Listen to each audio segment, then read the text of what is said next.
ദേവദത്തൻ, ഇനി നിന്റെ ഊഴമാണ്. പറയൂ, നീ എന്താണ് ചെയ്യുക?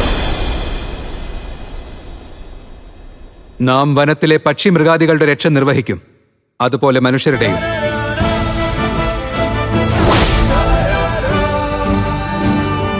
എന്തായാലും നാം പരിശ്രമിക്കുന്നതാണ്.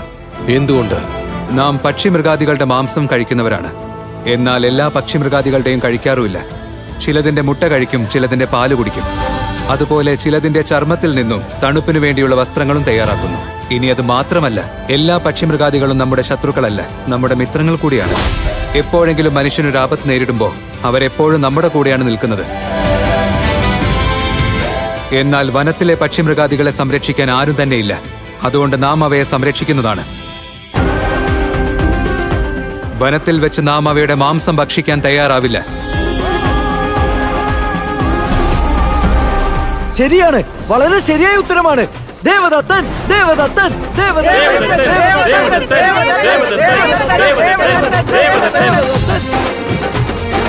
അപ്പോൾ ഒരു കാര്യം വ്യക്തമായിരിക്കുന്നു. ജനഹിതമനുസരിച്ച് ദേവദത്തൻ തന്നെയാണ് വിജയിച്ചിരിക്കുന്നത്. 2 പരീക്ഷകളിലും വിജയിച്ചിരിക്കുന്നത് കാരണം നമ്മുടെ പുതിയ അധികാരി ഇനി ദേവദത്തൻ തന്നെയാണ്.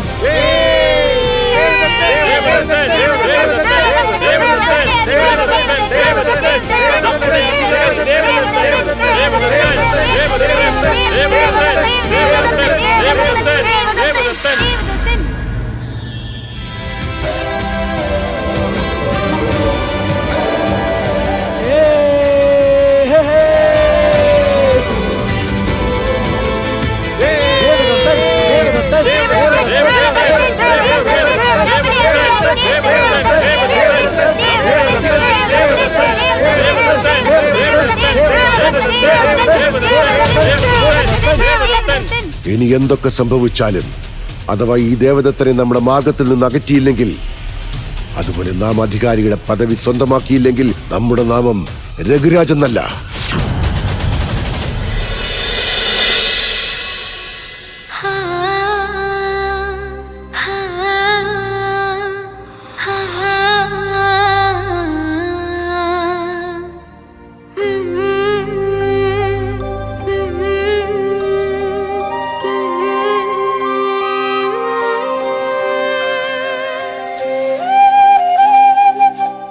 രൂപവതി,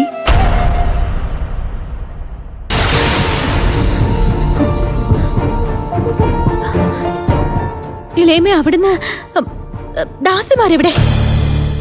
നമ്മുടെ പുത്രി രാത്രി മുഴുവൻ വിശന്നിരിക്കുകയാണെന്നറിഞ്ഞാൽ നാം ദാസിയുടെ പക്കൽ ഭക്ഷണം കൊടുത്തു വിടുമോ?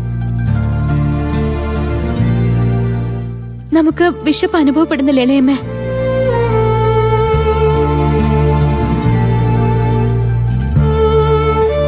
നമുക്കത് മനസ്സിലാക്കാൻ സാധിക്കും. കാരണം നമ്മുടെ പുത്രിയുടെ മനസ്സ് അസ്വസ്ഥമാണ്. അതുകൊണ്ടാണ് നാം നിനക്ക് വേണ്ടി നമ്മുടെ കരങ്ങൾ കൊണ്ട് ഭോജനം കൊണ്ടുവന്നിരിക്കുന്നത്. ഇത് നാം തന്നെ നിനക്ക് നൽകുന്നതാണ്. ഇതാ, വായ തുറക്കൂ, ഇത് കഴിക്കേ.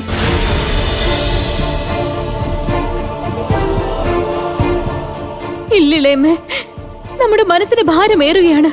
നമുക്ക് വിശപ്പ് തോന്നുന്നില്ല.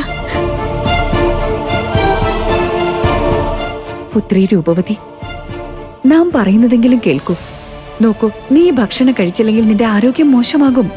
ഇനി അഥവാ അസുഖബാധിതയായാൽ നിനക്ക് എങ്ങനെ ഈ പോരാട്ടം തുടരാൻ സാധിക്കും? ഈ ഭക്ഷണം നമ്മുടെ കണ്ടത്തിലൂടെ ഇറങ്ങില്ല ഇളയമേ.